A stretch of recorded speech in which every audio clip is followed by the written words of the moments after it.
So hello guys. स्वागत है आपका टिकट फॉर यू में। तो इस नए लेक्चर में आपका स्वागत है।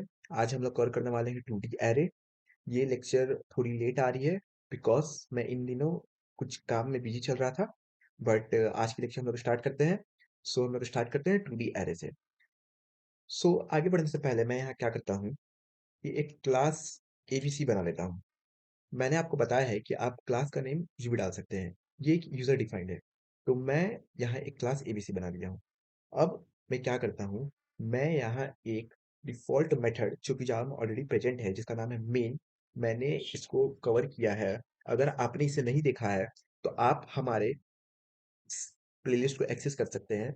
और यहाँ पे मैंने कवर किया है, इस पहले लेक्चर मैंने कवर किया है कि डिफ़ॉल्ट मेथड जावा में क्या है और मेन क्या चीज़ है। तो आप इसको देख सकते हैं, मैंने यहाँ पे कवर किया है। तो ठीक है, आगे बढ़ते हैं। तो मैं यहाँ एक डिफ़ॉल्ट मेथड जो कि मेन मैंने वो बना लिया। अब मैं क्या करता हूँ कि एक 2D एरे को डिक्लेयर करता हूँ। बट 2D एरे डिक्लेयर करने से पहले मैं बेसिकली आप बता देता हूँ कि 2D एरे का सिंटेक्स क्या-क्या होती है। तो मैं यहाँ लिख देता हूँ। पहला सिंटेक्स होती है कि डेटा टाइप, आप डेटा टाइप देंगे और यहाँ पे 2 स्क्वायर ब्रैकेट होती है।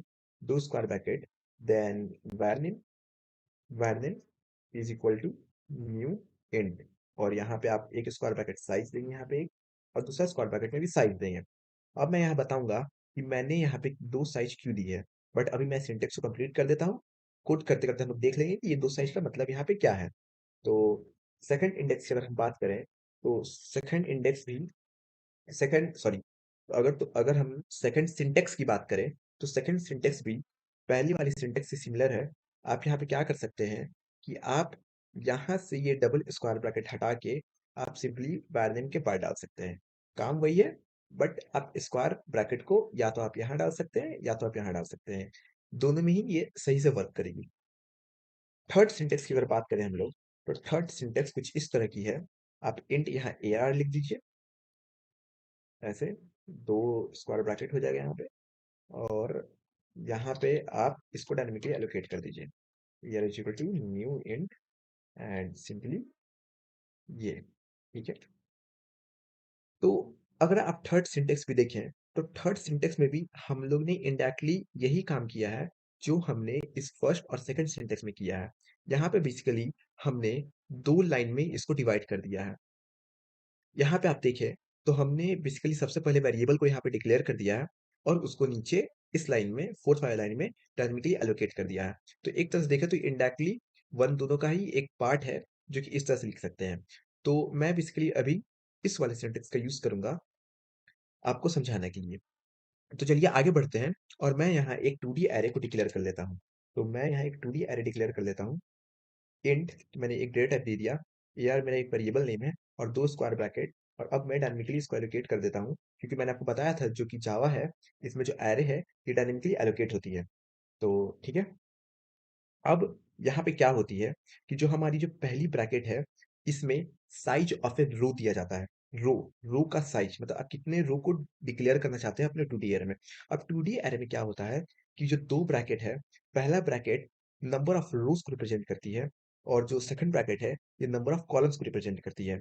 अभी हम कोड करते करते आगे समझ लेंगे और मैं आपको आउटपुट में दिखा दूंगा कि number of rose and number of columns को कैसे रिप्रेजेंट करती है। तो ठीक है। अभी मैं बेसिकली इसको यहाँ पे क्लियर कर देता हूँ वरना आप कंफ्यूज हो जाएंगे ये सब क्या है। ठीक है। तो अभी मैंने दो रोज दे दी। अब मैं क्या करूंगा, यहाँ पे दो कॉलम्स दे दूंगा। मैंने साइज ऑफ एन कॉलम दिया है, मतलब मैंने दो रो यहाँ पे ले लिए और दो कॉलम मैंने यहाँ ले लिए। ये size of N rows and size of N column है ये। ओके। अब फॉर सेक ऑफ सिंपलिसिटी मैं यहाँ क्या करता हूँ कि मैं यहाँ मैन्युअली वैल्यू को असाइन कर देता हूँ इस दोनों रोज के लिए और दोनों कॉलम के लिए। आप चाहे तो यहाँ फॉर लूप या फिर कोई भी लूप लगा सकते हैं और यूजर से भी वैल्यू लिख सकते हैं। But for sake of simplicity मैं यहाँ मैन्युअली असाइन कर देता हूँ। तो ये एरे है। तो जो इंडेक्सिंग है हमारी वो जीरो से स्टार्ट होगी। तो मेरे पास दो रो है, तो इंडेक्सिंग मैंने रो की जीरो से स्टार्ट की थी। तो जीरो रो पे और कॉलम कॉलम भी दो है और ये एरे में है तो इसकी इंडेक्सिंग भी जीरो से स्टार्ट होगी। तो मैंने जीरो रो यानी फर्स्ट रो का फर्स्ट कॉलम पे एक वैल्यू असाइन कर दिया जो कि है 1। अब मैं क्या कर रहा हूँ, जो मेरी फर्स्ट रो है उसमें सेकंड कॉलम पे मैं यहाँ वैल्यू असाइन कर दे रहा हूँ 2, और सेकंड इट मीन्स कि यहाँ 1 हो जाएगा, क्योंकि एरे है तो इंडेक्सिंग 0 से स्टार्ट होती है, तो मैं सेकंड कॉलम मीन्स 1।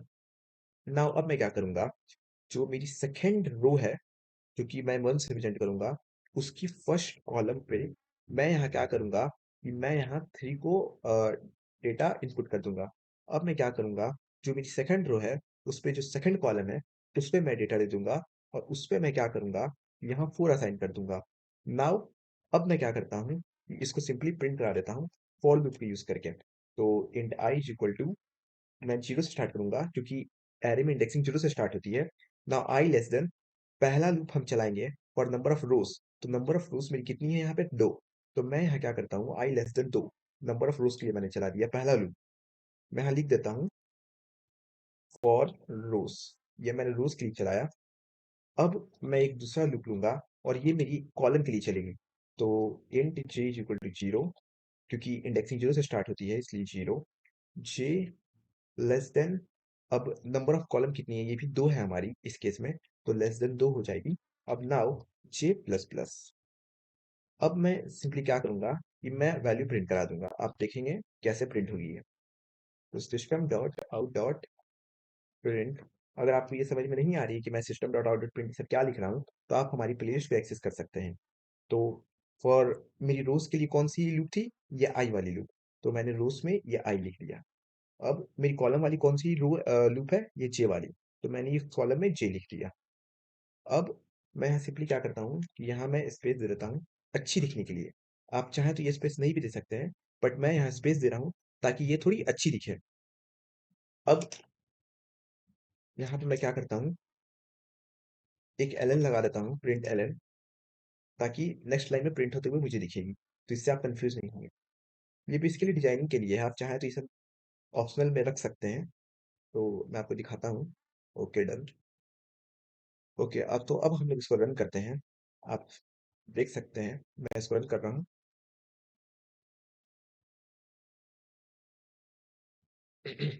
तो आप देखें, तो मेरे पास, देखिए ये जो 2D एरे है, ये कैसे प्रिंट हुई। तो मेरे पास दो रो है, आप देख सकते हैं 2 रो है मेरे पास, और 2 कॉलम है। तो मैं वही समझा रहा था कि देखिए 0 0 मीन्स पहला रो का पहला कॉलम, इट मीन्स दिस, ये पहला रो का पहला कॉलम में 1 आ गया। अब 0 1 मतलब पहला रो का दूसरा कॉलम, तो पहला रो का दूसरा कॉलम में 2 आ गया, आप देख सकते हैं दूसरा कॉलम में 2 आ गया। नाउ दूसरा रो का फर्स्ट कॉलम, तो दूसरा रो का फर्स्ट कॉलम में देखिए 3 आ गया। तो मैं वही बोल रहा था कि जो पहला स्क्वायर ब्रैकेट ये नंबर ऑफ रोज रिप्रेजेंट करती है, और जो सेकंड ब्रैकेट है ये नंबर ऑफ कॉलम रिप्रेजेंट करती है। अब इसकी कुछ रूल्स है, मैं आपको बता देता हूँ सिंपली। ये जो 2D एरे है, इसकी कुछ रूल्स हैं, तो मैं बताता हूँ आपको क्या रूल्स है इसमें। मैं एक एक नया एरे डिक्लेयर करता हूँ, square bracket is equal to new int. मैं यहाँ एक नया एरे डिक्लेयर कर रहा हूँ। अब आप देखें यहाँ पे, अगर आप चाहें तो बस नंबर ऑफ रो भी डिक्लेयर कर दे, तो ये काम कर जाएगा एरे। ये एरे वैलिड है आपका, बट ये जो एरे है, ये एक तरह का 1D एरे जैसा काम करेगा, बिकॉज आपने इसमें बस नंबर ऑफ रोज दिया है, इसमें आपने कॉलम नहीं दिया है। तो ये एक 1D एरे जैसा काम करेगा। तो अगर आप इसको प्रिंट करना चाहे इसका वैल्यू को, तो मैं इसका वैल्यू को सिंपली प्रिंट करा देता हूँ आपके लिए। ओके, तो एरर 2 0। ओके, तो मैं इसका वैल्यू प्रिंट कराता हूँ। अब ध्यान से देखेंगे तो इसका वैल्यू आएगा नल, बिकॉज आपने यहाँ पे क्या किया कि आपने यहाँ पे नंबर ऑफ रोज डिक्लेयर कर दिया, बट कॉलम डिक्लेयर नहीं किया, और उसमें कुछ डेटा नहीं डाला। तो रो तो बन गया, बट रो के अंदर कोई डेटा नहीं आया, इसलिए यहाँ पे ये नल रिप्रेजेंट कर रहा है। अब अगर आप यहाँ 2 हटा के आप डायरेक्टली अगर कॉलम डिक्लेयर करेंगे, तो ये एरर है, ये आप नहीं कर सकते हैं, ये एरर है। बिकॉज अगर आपके पास कॉलम नहीं रहा, तो ये, सॉरी, आपके पास अगर रो प्रेजेंट है ही नहीं, तो आप कॉलम का डेटा किस में डालेंगे, तो ये वैलिड नहीं है, आप ऐसे डिक्लेयर नहीं कर सकते हैं। तो ये कुछ रूल्स थे जो मैंने आपको बताया। आप चाहें तो यहाँ 2, आप यहाँ 0 लिख सकते हैं, ये वैलिड है। बट आप ऐसा नहीं कर सकते कि आप यहाँ ऐसा नहीं कर सकते कि आप रो को डिफाइन ही ना करें और आप यहाँ पे कॉलम में वैल्यू डाल दें। बट आप ऐसे कर सकते हैं कि आप यहाँ 0 0 लिख सकते हैं, ये भी वैलिड है। देखिए यहाँ से एरर चल गया, ये भी वैलिड है। आप यहाँ चाहें तो एरर लिख सकते 0 0 लिख सकते हैं, ये वैलिड है। बट ये एक एक्सेप्शन जनरेट करेगा, बिकॉज आपने 0 कॉलम में और 0 रो में एक डेटा डालने का कोशिश कर रही हैं, तो ये एक एक्सेप्शन जनरेट करेगा। बिकॉज़ रो भी नहीं है आपके पास, कॉलम भी नहीं है, बट फिर भी आप डेटा डालने का कोशिश कर रहे हैं। तो ये एक एक्सेप्शन जनरेट करेगा, बट ये वैलिड है। आप कर सकते हैं, ये एरर नहीं देगा। तो ये कुछ रूल्स है। आपको हमेशा याद रखना है कि आपको 2D एरे में रो को डिफाइन करना ही करना है, भले आप कॉलम को डिफाइन करें या ना करें। तो होप सो आपको ये 2D एरे का कॉन्सेप्ट क्लियर हो गया होगा। अब हम लोग मिलेंगे एक नई नेक्स्ट लेक्चर में। तब तक के लिए bye bye, good night, good morning, आप जब भी देख रहे हैं। Take care, bye bye.